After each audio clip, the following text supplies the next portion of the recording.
Welcome, everyone. Hope that you're having an amazing day on purpose so far. We're going to get started. Thank you for joining today's PATH Collaborative Planning and Implementation Best Practices webinar. Today, we will be discussing relationship building with organizations in the CalAIM environment.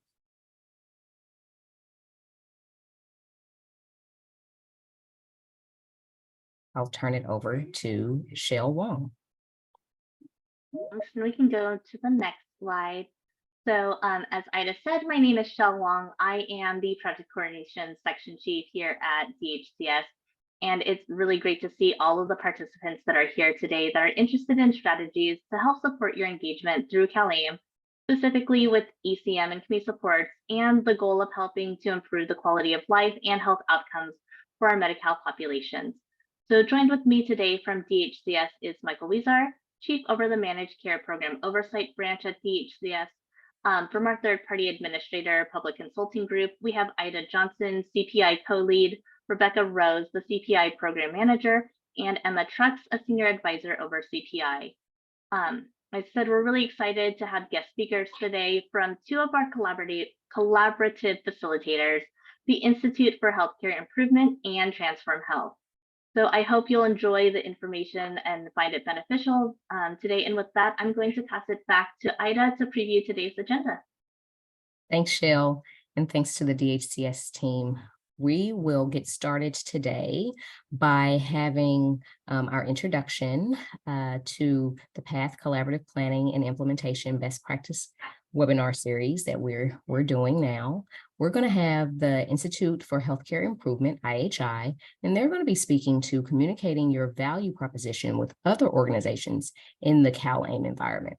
We'll then have Transform Health, who will be walking us through some referral mapping to enhance relationship building with organizations in the CalAIM environment. We'll follow that up by some audience Q&A and close with remarks and a final evaluation poll. Thank you, Ida. In this best practice webinar series for the CPI program, we strive to highlight best practices for implementation of ECM and community supports providers, increase successful participation in CalAIM, and improve collaboration with all organizations to build and deliver quality services for Medi-Cal members. Next slide. Specifically today, in today's webinar, we hope that we can enhance your ability to build relationships with organizations in the CalAIM environment by being able to state the unique value of your organization and how you are a strategic partner to other stakeholders within the CalAIM environment, and that you will consider using a structured relationship mapping process to create an action plan for improved collaboration and engagement with fellow providers and organizations in the CalAIM environment. Next slide. During today's webinar, we will drop all available links to resources and emails discussed in the presentation into the webinar chat. Additionally, the slides and a recording of today's event, along with an FAQ companion, will be posted on the CPI website. As you listen to today's presentation, you can use the Q&A feature to submit any questions to our presenters or to the CPI team. We'll be fielding some of those questions live during the Q&A portion of the event, and we'll be typing in responses to other questions throughout the meeting. And then any other questions any other relevant and common questions we will address in the FAQ document that will be posted after today's event. I'm going to turn it over to Rebecca to help level set the CPI program and Pat. Thank you, Emma. So what is Providing Access and Transforming Health, or PATH? PATH is a 5-year, $1.85 billion initiative to build up the capacity and infrastructure of on-the-ground partners such as CBOs, county agencies, and designees of Indian health programs, among others, to successfully participate in the Medi-Cal delivery system as California widely implements enhanced care management, community supports, and justice-involved services under the CalAIM initiative. PATH is intended to complement other CalAIM efforts and should not serve as a primary source of funding. Next slide. We have 4 distinct initiatives outlined in the PATH initiative Today's webinar is hosted by the Collaborative Planning and Implementation Initiative, or CPI. CPI oversees the administration of county and regional collaboratives aimed at promoting the readiness for ECM and community supports. The cited initiative that provides capacity building opportunities for the provision of ECM and community supports. The Technical Assistant Marketplace that provides technical assistance to key stakeholders involved in the ECM and community supports, readiness, and implementation process. The fourth initiative is the Justice Involve Initiative, which provides funding to support planning, infrastructure, and capacity development for implementation for the full suite of statewide CalAIM JI initiatives. Next slide. For some additional background on the CPI initiative, the CPI initiative focuses its work on identifying, discussing, and resolving topical implementation issues and identify how PATH and other CalAIM initiatives may be used to address gaps in MCP needs assessment and gap filling plans to avoid duplication. Each county and region across the state of California have a PATH funded CPI group. There are currently 26 collaborative groups that convene on a monthly basis across the state of California. Over the last 12 months, our facilitators have conducted stakeholder surveys, information gathering sessions, and participant listening sessions to identify best practices and resources for entities engaged or interested in engaging in ECM and community supports efforts. Next slide. The best practices we have started to pull out of the CPI initiative are generated from a wealth of diverse knowledge, expertise, and experience. And there are over 1,300 individuals attending CPI convenings across all counties in the state. Currently, 946 organizations are registered to participate in CPI. Organization types range from CBOs, MCPs, and designees of Indian health programs. Next slide. This slide highlights the number of organizations participating in our CPI collaboratives. If your organization has not yet joined CPI, we do encourage you to join your peers and help make CalAIM a success for the Medi-Cal population. We will be adding the link to register for CPI now and throughout the presentation in the chat for your convenience to officially register with CPI. Now I'll turn the mic back over to Emma Trucks to introduce our first speaker. Thank you, Rebecca. So our first topic today, we're going to be talking about creating your elevator pitch, talking about how to tell a story about your organization's value so that clients and collaborators understand how to get the best out of you. We have with us, next slide, please, Eddie Turner from the Institute for Healthcare Improvement. The Institute for Healthcare Improvement, for more than 30 years, has used improvement science to advance and sustain better outcomes in health and healthcare across the world. Eddie Turner serves as Senior Director at the IHI, focused on population health and equity. Previously, he served as Senior Strategy Lead at Community Solutions, leading coaching and improvement programs that helped 14 U.S. cities and counties to measurably end homelessness for key populations, and at Habitat for Humanity International on strategy in low and middle income countries. IHI currently serves as the facilitator for the Inland and Orange County Collaboratives. So with that, I'm going to turn it over to Eddie. Welcome. Thanks so much, Emma. It's a delight to be here. I'm glad to be here and represent IHI and be among all of you doers out in the field. Here's what we will do in the next 15 minutes. My hope is that you will be able to do these next 4 things by the end of the next 15 minutes. One, that you'll understand the power of an elevator pitch. Why is it useful? What difference can it make? That you'll have a tool, a really useful tool, maybe a new tool, to describe how your organization helps CalAIM recipients. 3, that you'll be poised to practice constructing your own elevator pitch to describe your unique contribution to CalAIM recipients. And 4, you'll be primed to discuss using your elevator pitch to drive coordination among with your clients, CalAIM recipients, but also your peers, other organizations in the CalAIM environment. Let's look at the next slide. So the most basic starting place, what is an elevator pitch? It is a brief, compelling statement of how your organization helps people. How brief? Brief enough to be shared during an elevator ride. That's where the name comes from. How compelling? Compelling enough to be remembered. So let's think about what makes something memorable to people. Let's look at the next slide. If you're thinking about potential clients, the people who your services are meant to serve, often what makes something compelling, what makes it memorable to them, is if it helps them understand, how will this serve my needs? What's in it for me? If you can communicate that succinctly, my bet is that they'll remember it. If you're talking to other peers in your county, in your region, if you spark their imagination for how you might work together for the benefit of your clients, my bet is that they will find that memorable. The real trick to this is, no matter how articulate you are, no matter how experienced you are, being succinct and compelling takes some deep thinking and some practice. Very rarely can we do it well off the top of our heads or just pulling something out of our back pocket.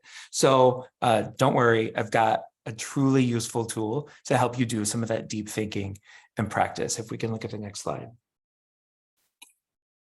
This useful tool, it comes from the business planning world, from startup world, by a company named Strategyzer. They have published a few books that I personally find very useful. There's one called Value Proposition Design, from which this tool comes. I will tell you, I have used the Value Proposition Canvas from everyone to Habitat for Humanity Malawi, to the Veteran Homelessness Coalition in Cook County, Illinois, to on-the-ground service providers in Orange County, California, and even to my neighbor's physical therapy business that he was starting up. It's a really useful tool, regardless of your context and the folks that you work with. Here's why I think it's useful. It helps you empathize with your clients. That is the start of using the Value Proposition Canvas. And then once you empathize with your clients, it helps you explain how your services meet their needs. So the first step of using the Value Proposition Canvas, and I see that the link has been dropped in the chat, so you can download it and use it after this call once you get some ideas. The first step is to pick the particular consumer who you serve. In the homelessness space, we talk about consumers a lot. Maybe you say clients or members. Insert the noun that you all use. But for the next few minutes, we'll talk about consumers. Think of a set of consumers that you serve. Maybe it's older adults. Maybe it's justice-involved youth. Maybe it's people experiencing homelessness. But pick one group. It works best if you think about one group. And what we'll do is we'll walk through using this tool once. We always brainstorm insights about that consumer's needs on the right half of the sheet. And then once we've done some really thorough brainstorming on the right half, then we'll fill in the left half and think about how your organization responds to the insights that you brainstormed about your consumer. So let's do one together. Let's practice some brainstorming together. So on the next slide, the first wedge that we fill in the Value Proposition Canvas are the jobs. So let's imagine that all together, how many of us? There are almost 500 of us together. Let's imagine that all 500 of us, we work at a really big housing navigation service. So that is one of the community supports that we provide together.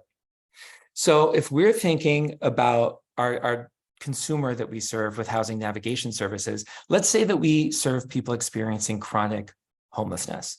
So we're going to use all of our experiences, all the conversations that we've had with people experiencing homelessness, everything that our frontline staff has told us that they're hearing from people experiencing frontline homelessness, chronic homelessness. And we are going to take all those insights and do this brainstorming exercise. If you do it, if you're lucky enough to work in a physical room with your coworkers, I work from home. I got to do all this on Zoom, just like right now. But maybe you're doing it on a wall or a whiteboard. You might use Post-it notes to do some of this brainstorming. But we'll start to ask ourselves, okay, what are the jobs that a person experiencing chronic homelessness is trying to get done as it relates to me? So some ones that I hear about a lot with housing navigation are, well, they need to fill out rental applications. That's one thing on their to-do list they're trying to check off. They need to find apartments in their budget range. That's a job they're trying to do. Maybe they need to get income like SSI, and that's a thing they're trying to figure out. Maybe they need to talk to landlords, which is, it's connected to rental applications, but it's a special task that a lot of our clients dread. And so we know that that's one of those jobs that they've got to do. And so I recommend that you brainstorm as many responses as you can. In the brainstorming space, there are no bad ideas. There are only good ideas that will lead to something somewhere. So try to get as many, whether it's on a PowerPoint slide or on Post-it notes, get as many ideas as you can. So once you think about the customer jobs, let's look at the next wedge. The next wedge is called pains. Pains are frustrations that we think that our consumer will experience before, during, or after they work with us. So thinking about people experiencing chronic homelessness and the difficulties, the frustrations, the pains that they face when they're working with a housing navigator, there's so much paperwork. We know that, right? There's so much paperwork. Sometimes they're worried about a criminal record, and they know that they may have to discuss that with the landlord. So that's a pain that they're bringing to this process. Sometimes they have bad credit, and they're worried about when their credit report gets pulled. Sometimes they face aggressive landlords who are not very nice to them on the phone or in the office. And sometimes just the pain of getting turned down, which I think we all fear when we're looking for an apartment or a home, but it's certainly heightened with these folks. So now we've brainstormed our jobs, we've brainstormed the pains that our consumers experiencing. Now let's look at the gains. The gains are benefits that our consumer expects, desires, or would be pleasantly surprised by. And so if we start to brainstorm based on what we know about people experiencing homelessness that we work with, we know that one of the big gains they're looking for is a permanent place to live. That's the big prize here. So we're going to stick that up as one of our gains we're looking for. We know that they want some help problem solving sometimes. Sometimes it feels like there's so many obstacles in the way of getting a permanent place to live. That just someone to be in it with them, that may be one of those things that they would be pleasantly surprised by, that the housing navigator might do some problem solving with them. Bringing new resources to the table, I think, is a gain that I see folks being delighted by. Maybe they know about one or two resources, but this housing navigator is going to connect them with 3 or 4 more resources that are new. And one that I stuck on here is just someone on the team. That's often a gain that people experiencing homelessness are looking for as they wind through these processes, as they pull down on community supports, knowing that the person working with them is on their team, they're trying to help them accomplish something. So now that we've brainstormed the jobs, the pains, and the gains of our core consumer that we're thinking about how to serve, now we can start to think about, how do we fill out the left side of the value proposition canvas? How do we describe what our service, what our organization does in a way that makes sense to that consumer? And one thing I want to call your attention to is when you're filling out the right side of the sheet, you're really trying to think in the head of your consumer. You want to use their language as much as you can. Get as close to their thinking as you can. So that way it sets you up when you start to narrate your services to be able to match the language that you use to the language, the vocabulary, the logic of what you understand them as representing. So now I'm able to try to narrate my services in a way, it should be, think of it like you could print this sheet off and fold it, and it should be symmetrical. So over here, on the leftmost wedge, it says products and services.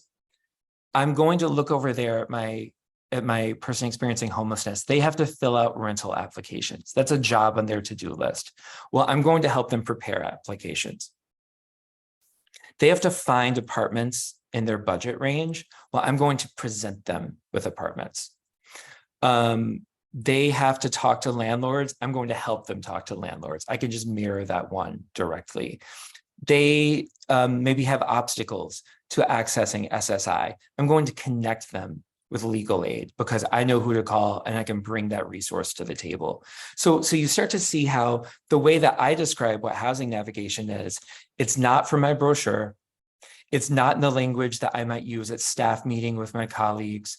It's not in the language that might be in my job description when I applied for this job. I want to start to think in the language and with the ideas that the person I'm serving will also use. And so, one more, thinking about how we mirror the pains, right? So if we know that they're really stressed out about how many times they might get turned down from landlords and apartments, then I might emphasize that in our housing navigation services, we will stick with you until you move in. This won't be a one and done. We're on your team. Or if I know that folks have a criminal record, I might say we're going to work to clear barriers like arrests or credit. You're not promising that you can work a miracle, but we're going to work on clearing that with you. So again, the more you understand your consumer, the more you can anticipate what will relieve their frustrations and deliver some real value to them. So let's look at a sample elevator pitch.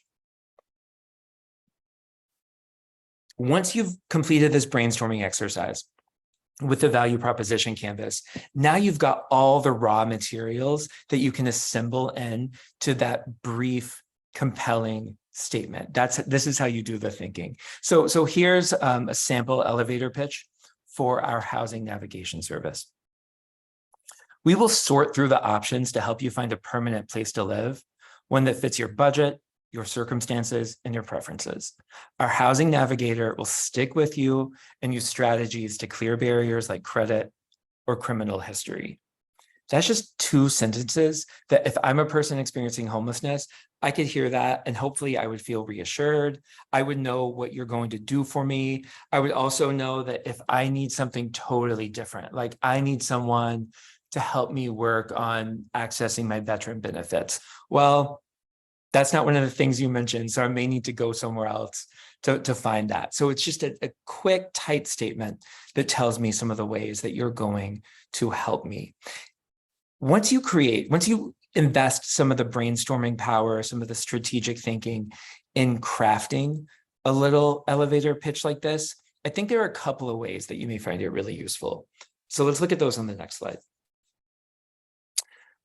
One is when you're talking to potential clients, maybe you're meeting them, an outreach worker has introduced you to them.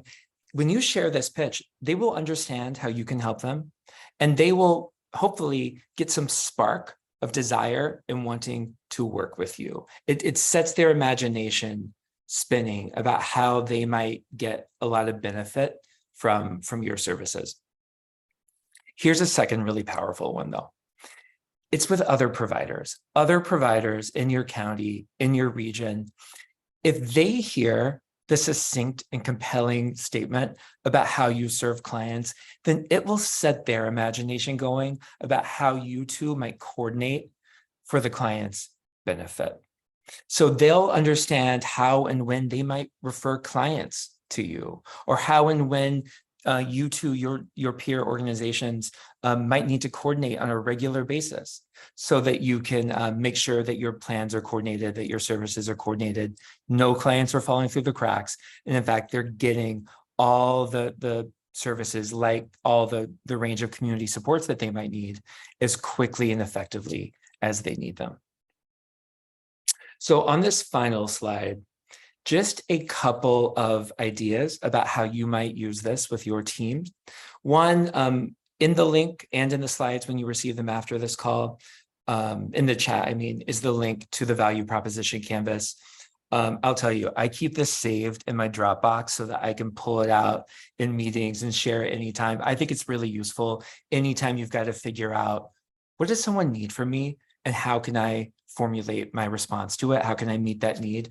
So I really encourage you to play with this tool, do a dozen drafts of it. It helps to iterate. Use it as a brainstorming tool with a team. You can do it by yourself. It can help structure your thinking. It is so much more powerful. If you get some frontline staff together and some management, you'll have different perspectives on it. You'll learn a lot from the conversation of putting those Post-it notes up on the wall or filling it in virtually on a Zoom call. So I really recommend to use it as a brainstorming tool. Draft your elevator pitch, drawing from the value proposition canvas that you made, but you'll find that once you invest some of your thinking in it, you can use this tool in lots of ways for lots of purposes. If you serve multiple types of clients, or if you have multiple services for one type of client, make multiple value proposition canvases. Many of your services, your organizations, probably serve multiple types of clients. Don't try to squeeze them all into one canvas because they think differently, they talk differently, they need different things from you. So my recommendation is to just, do it virtually, do 1 million of them, keep doing one canvas per consumer. And finally, you might think about leading this brainstorming exercise at a coalition or collaborative meeting. We have used this tool in the Orange and Inland collaboratives back in the spring. And it may be a great way to, if you suggest that your neighboring providers use this tool, then you might come back together at the next meeting and all take a turn sharing your elevator pitches, because it's both a good way to build each other's capacity about how to get succinct and compelling, but also it's a good way to learn about each other's work so that, again, you can make those referrals and you can help clients get the most out of each other's services. If I can be a resource, please don't hesitate to reach out. They've shared our email addresses in the chat. I'd love to talk about this and how you might use it. So don't hesitate to reach out. Thanks, everyone. Thank you so much, Eddie. And I think this is a great, Eddie's presentation is a great segue from our first best practice webinar in October, where we really focused on resources around building education around CalAIM. And as you're all building your knowledge about the CalAIM environment, this is a great way to take that a step forward and really turn that into an actionable way to connect with your clients and also with other organizations. So we're going to move to our next best practice today. We're going to be talking about referral to authorization mapping, utilizing process mapping to improve communication internally with fellow providers and with MCPs. And next slide, to discuss that with us, we have two presenters from Transform Health. Transform Health is a nationally certified women and minority-owned healthcare consulting firm based in Sacramento, California. Their mission is to drive systems change to create healthy communities. We have with us Jana Olsen Morgan, the Senior Director for Policy and Transformation. Jana has over a decade of experience driving transformative change in health policy through a deep commitment to equity.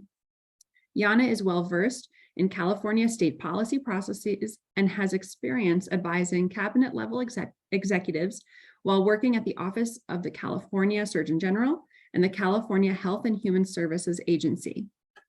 Rana Solomon is the Director of Transformation for Transform Health.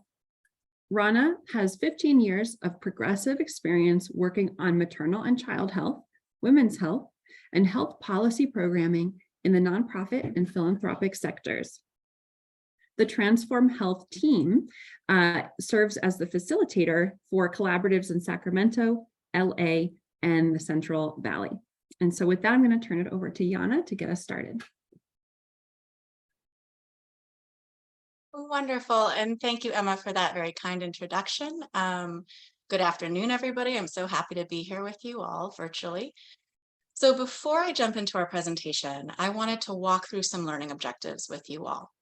So at the end of this, I want you all to be able to use referral mapping to identify where your organization is facing challenges, to articulate those challenges, to yourselves internally, to your partners or fellow providers, and to the managed care plans that you work with. And ultimately, I want you to be able to use referral mapping to drive towards solutions to those challenges, both internally and collectively. Next slide, please. So what am I talking about? So at the very highest level, process mapping is just a technique to visually represent a process or a workflow. It can be very simple or very complex. Now, when I use referral mapping as a term, I'm using that as a shorthand for using process mapping as a technique and applying it to referrals through the MCP authorization process. And in this case, we're talking about referrals for enhanced care management or ECM or community support services. You can use process mapping when you're implementing new processes, when you've got an existing process that isn't working well, or when you want to document a process that is working well. Next slide, please. So we found at an organization level that referral mapping helped our providers understand what was working well for them, where they had confusion, challenges.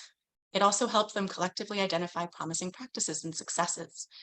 Ultimately, referral mapping can also help providers address sustainability challenges by increasing their client intake.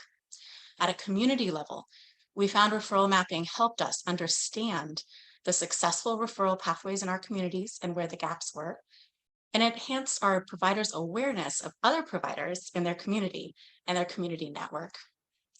Ultimately, this is really about building towards a collective goal of strengthening these outreach and referral pathways for enhanced care management and community supports so that we can ensure more people get the services they need to have better and healthier lives. Next slide, please. So we did this in two different ways in our collaboratives. We utilized referral mapping at an organizational level and at a community level. At an organization level, we ran an activity across our collaboratives where we centered the client. We used a theoretical client, Roy. We laid out a simple version of the process, and we used the example of Roy to walk through the high-level steps of this process. As a reminder on the referral through authorization process, there are many points of entry to referrals, even self-referral. So in California, we essentially have a no wrong door approach, but we wanted to highlight one pathway in Roy's example. So we use this mapping process to identify points of alignment across MCP processes, namely eligibility screening, to assess whether the member is eligible to receive the services. That is, do they meet one of the population focus criteria for ECM? And for this mapping, we focused on ECM, but meeting eligibility criteria for community supports would be the next step as well. And then we also outlined MCP authorization of ECM and community support services. So we did this exercise virtually, as we are today. We utilized breakout rooms with facilitators. We used Miro boards. You could certainly run this as an in-person exercise as well. Ultimately, we did find that this generated a better understanding of our promising practices as well as common challenges. We also found that it generated a running list of specific questions for our MCP partners. And working through those questions with our MCP colleagues also really helped us from a relationship building perspective. Next slide, please. Okay, so here we have our client, Roy. Roy is 51 years old. He's experiencing homelessness and is a diabetic. Roy goes to the local shelter for a bed for the night. During his intake assessment, the shelter staff document that he has unmanaged diabetes and a history of homelessness. The shelter staff refer Roy to the nearby FQHC for his diabetes. Roy goes to the FQHC, and during his appointment, the provider determines that Roy could benefit from additional support for his medical conditions. Next slide, please. Next, we identified the high-level steps in this process. So for example, we're using the enhanced care management referral through authorization process here. And our steps were the client encounter, the submission of the ECM referral, the MCP authorization of that referral, and MCP approval. Next slide, please. So during that first step, the client encounter, the provider determines that the client may benefit from ECM services, verifies Medi-Cal coverage, determines if they are enrolled in a managed care plan, and verifies eligibility for ECM services, At this juncture, we then turn to our providers and we ask them to tell us, how is this stage working for you? Does this reflect the process accurately from your view? where are the pain points, where are the stumbling areas, and where they had found promising practices or successes. Next slide, please. So in the next stage, after confirming Roy's Medi-Cal managed care plan, the provider completes the ECM screening and referral forms and submits those to Roy's managed care plan. Next slide. So very similarly at this stage, we talked with our providers and we asked, how is this going? How is it working on the ground? Is this accurate from your view? Where are the hurdles? Are there bottlenecks? What is working, in short? And where have you found promising practices or workarounds? Next slide, please. So next, Roy's managed care plan receives their referral packet and reviews to determine his eligibility for ECM services. Next slide, please. At this MCP authorization review stage, we asked a few targeted questions based on some previous conversations. We asked providers, how do you know when a referral is approved or denied? What happens as a process internally? How long does it take for you to hear back from a managed care plan? And then, of course, where are you having challenges and what promising practices have you been trying out? Next slide, please. So during this last step in the process, Roy's managed care plan approves the ECM referral, and Roy is placed on an ECM provider's member information file, or MIF. The assigned ECM provider conducts outreach to Roy and collects consent. Next slide, please. I'm moving along at a clip. So as we discussed this last step, we asked participants about how they were communicating between referring organizations and the assigned ECM provider and how that process was experientially. We also asked more generally how ECM providers were identifying clients. And as always, we asked about hurdles, challenges, as well as successes and promising practices. Next slide, please. So we found that walking through the referral process in this manner really allowed us to collectively identify common challenges that providers were facing, and it gave our providers a chance to share with each other where they had found those promising practices and workarounds. We also recognized a real need to create a shared space to share resources, so we created a SharePoint sites for our collaboratives. We also surveyed organizations to identify what their next steps were and what additional supports were needed. We recognize the value of shared common referral forums among MCPs, and our mapping process really reinforced the value of working on those for both ECM and community supports. We also determined that our providers wanted additional referral trainings from our regional managed care plan colleagues. We created a provider directory to facilitate provider-to-provider connections, and we are in process of developing client outreach materials in partnership with our providers. We have also aggregated these resources in a referral toolkit that lives on our SharePoint site. Next slide, please. Thank you. Now I'm going to pass it over to Rana Suleiman, who is our Director of Transformation, and she's going to walk through how we did our community referral mapping exercise. Thank you so much, Yana. Next slide, please. In the Sacramento Collaborative, we took a different approach by starting at the community level and identifying current sources of referrals. We opened this conversation with a brainstorming process where we used Miro boards to replicate a sticky note exercise to gather information, and you'll see that illustrated on your screen. Since there is a no wrong door approach to referrals, including client self-referrals, we wanted to better understand referral sources and pathways. Our participants were asked to identify the current referral entry points in the community. In other words, where are ECM and community support referrals coming from? They were also asked to identify what the opportunities for referral hubs were and which entities should be referral entry points of access if they aren't already. Next slide, please. Afterwards, we provided a graphic representation of which entities are currently sending ECM and community supports referrals to providers in our collaborative. Based on community input, the most common referral sources were managed care plans, shelters, Find Help, providers, including pediatricians, hospital social work and discharge teams, and self-referrals from clients themselves. Next slide, please. We took that information and created a high-level map of the current state process for ECM and community supports referrals. The referrals process steps here are very high level to show points of alignment across referrals processes for the 5 different managed care plans in Sacramento County. We also do want to call out here that there is a shared universal ECM referral form that is used by all managed care plans in Sacramento County, and the plans have also agreed to streamline the process for community supports referrals as well. That community supports referral form is in development. As we can see, referrals flow here from the varying referral sources collaborative stakeholders identified in the previous slide. Next slide, please.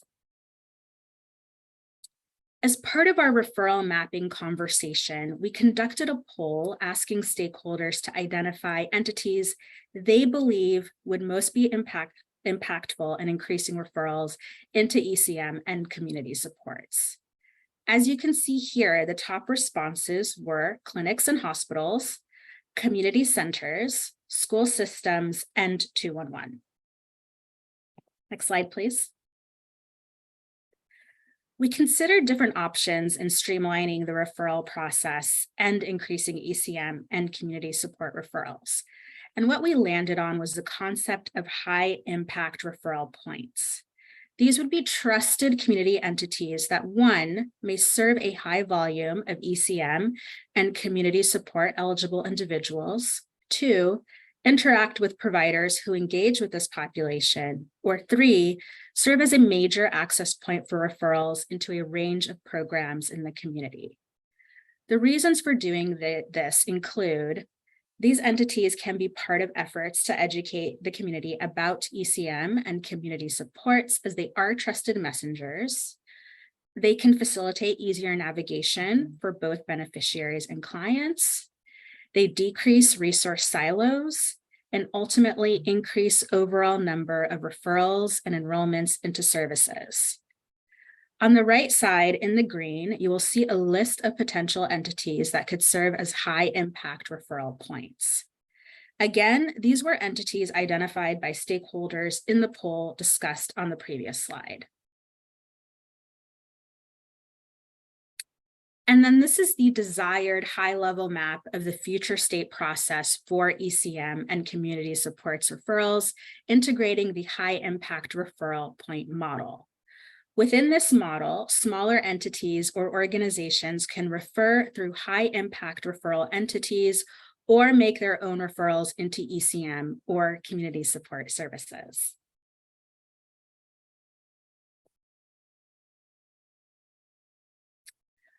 We are in ongoing discussion with some of the organizations we have identified as high impact referral entities, and we have enlisted other community partners to be part of these discussions. As you know, the ecosystem is massive, and we want to ensure the right folks are in these conversations. We're also working with these entities to design a client-focused intake process to assess for eligibility and match clients to the correct providers who can address their needs. We will also be working with potential high impact referral entities to support them in becoming referral entities for ECM and community supports through education on ECM and community supports programming, sharing of the referral toolkits, including universal referral forms and provider directories, and plugging them into key path collaborative discussions. As we move forward, we also want to consider new populations of focus that come online.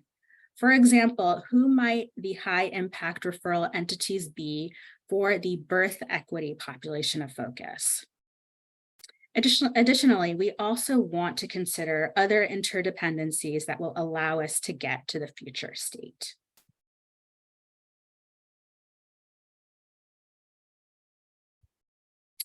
As Yana mentioned, we do have SharePoint sites set up for each of our 3 collaboratives, Sacramento, Los Angeles, and Central Valley. If you are based in these regions and would like access to SharePoint and specifically the referral toolkit resources, please do not hesitate to contact us at the email addresses posted on the screen. And if you are not in our regions, please do feel free to reach out to us anyway.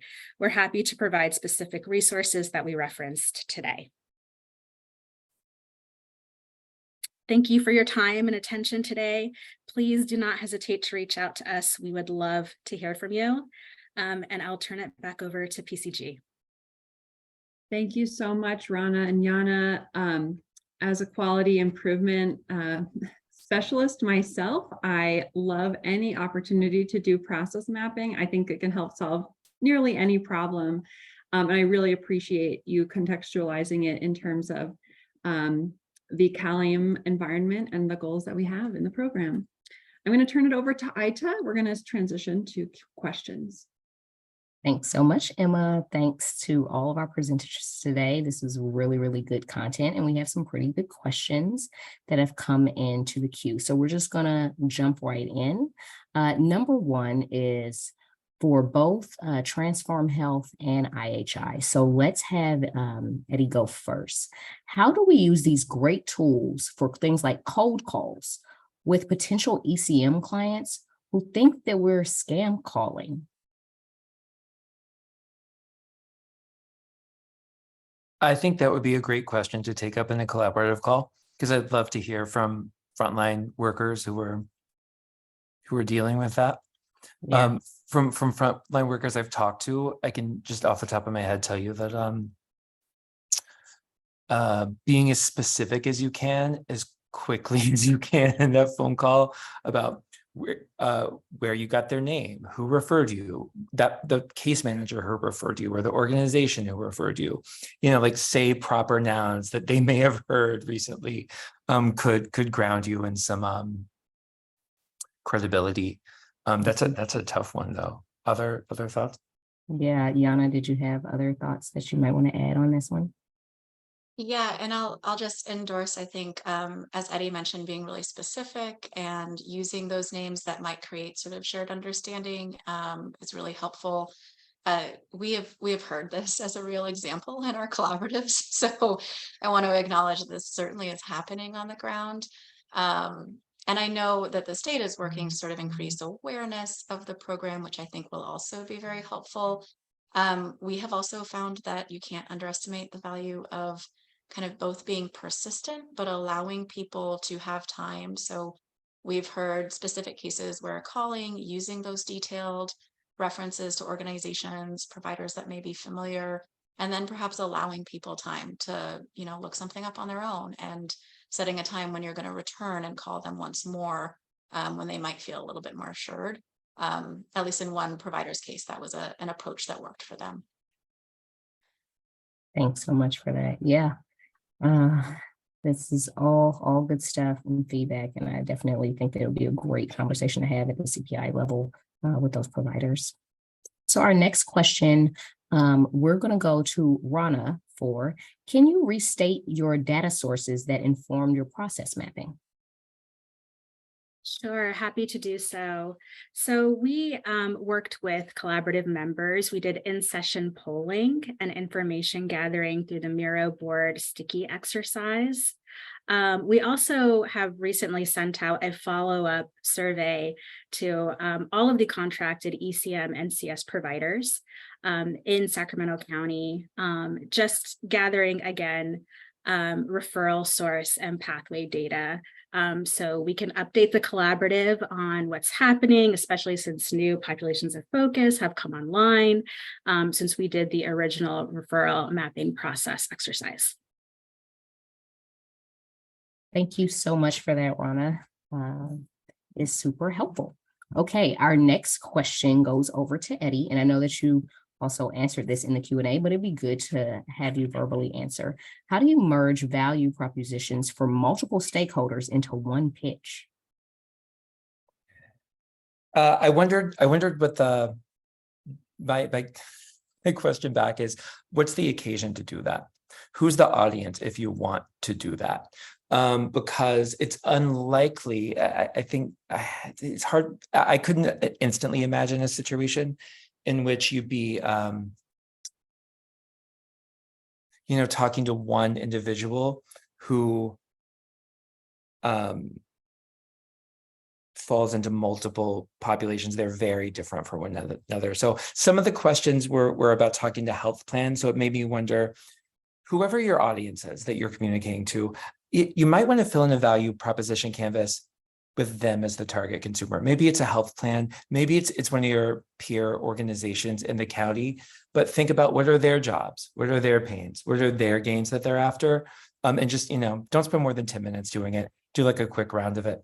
But that could help you. Otherwise, I can imagine that just being as succinct as possible and saying, for people experiencing homelessness, we support them with blank. For justice evolved individuals, we support them with blank, and giving some kind of inventory that's just a very quick, what is a series of statements of what is the thing that we help a person do? I think the clearer you can get about it, the easier it will be for people to work with you. But if you've got more context for that question that you want to share in the question box, that may jumpstart something new.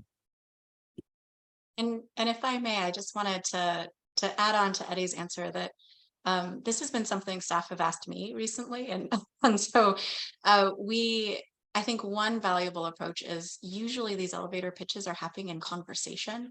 And so you can kind of lead with that like high level description, and then gather information. Like you're in conversation, you want to figure out who they are and what they need as fast as you can, which I think is congruent with Eddie's presentation as well. Absolutely. Thanks for that. All right, we are going to be in the lookout for the chat for additional context. Thanks so much, Eddie, for offering that so we can keep that conversation going. But in the meantime, a question for the Transform Health folks. So I'll let you all jump in. How much of the high impact referral sources chosen were driven by the distribution of population of focus at the time? For example, would pediatricians have increased in their referral impact score had the child and family POFs launched at the same time? Absolutely. That's a great question. And one of the reasons why we're periodically collecting this information, so it wasn't a one and done scenario, we will continue to send out surveys and discuss referral pathways in the collaborative to suss out that information. So that's a really good question. So sort of our next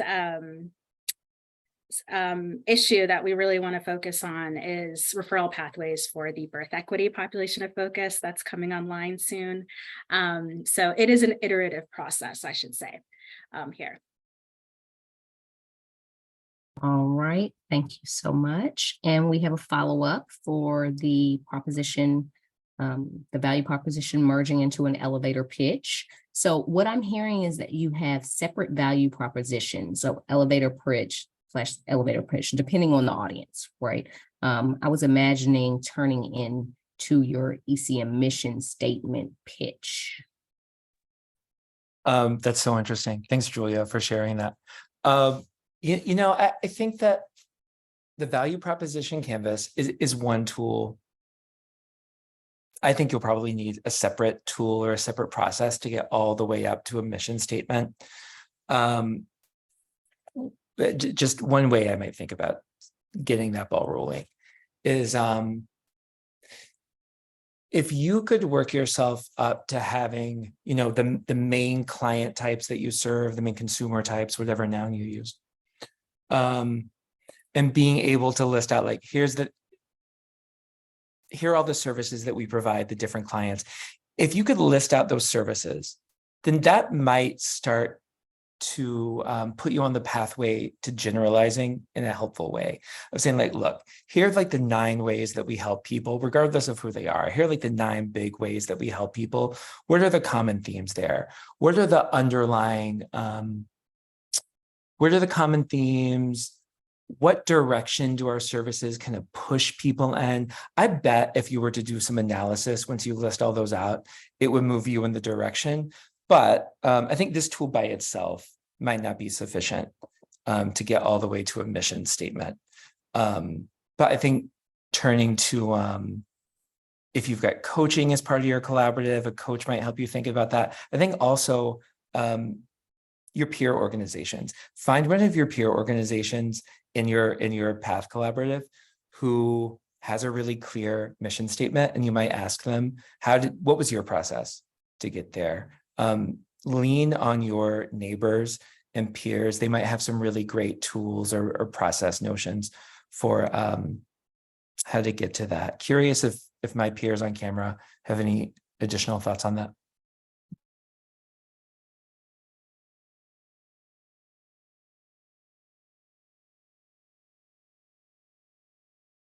No additional thoughts. All right. Well, thank you so much for that dialogue. Super helpful. I love how this is shaping up. Okay, next question.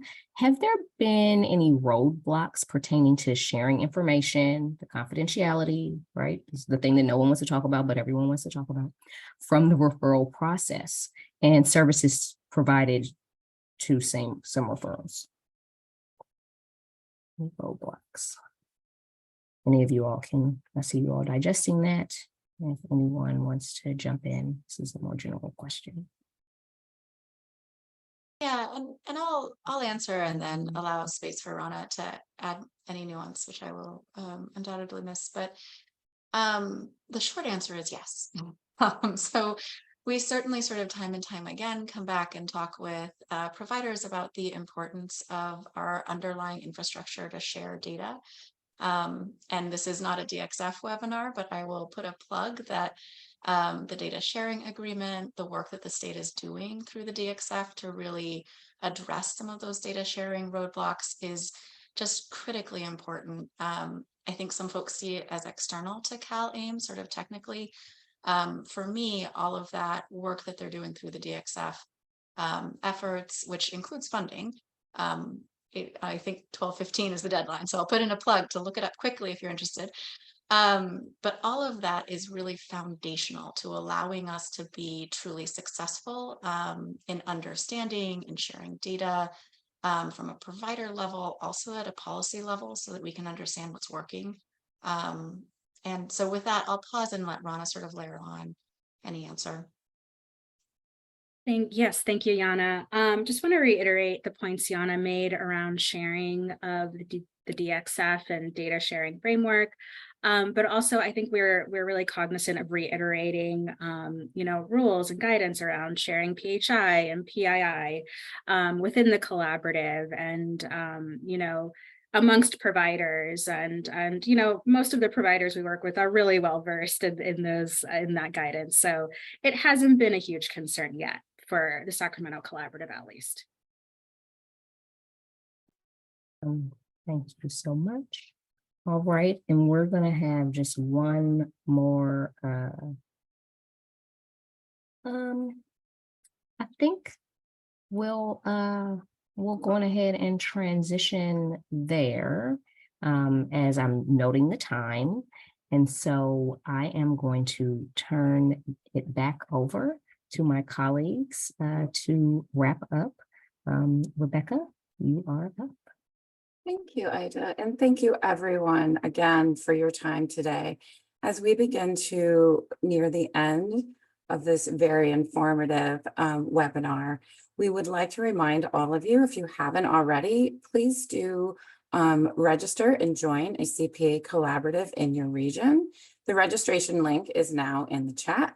And as you see here, as we mentioned previously, the 26 collaboratives across all counties are listed in front of you. So you can look to where you operate in the county and register for that collaborative. Next slide. And additionally, please stay tuned for announcements of our next year's best practices webinar. There will be 2 webinars held in 2024, and those dates are to be determined and announced. And again, we do appreciate all of you attending and spending time with us today.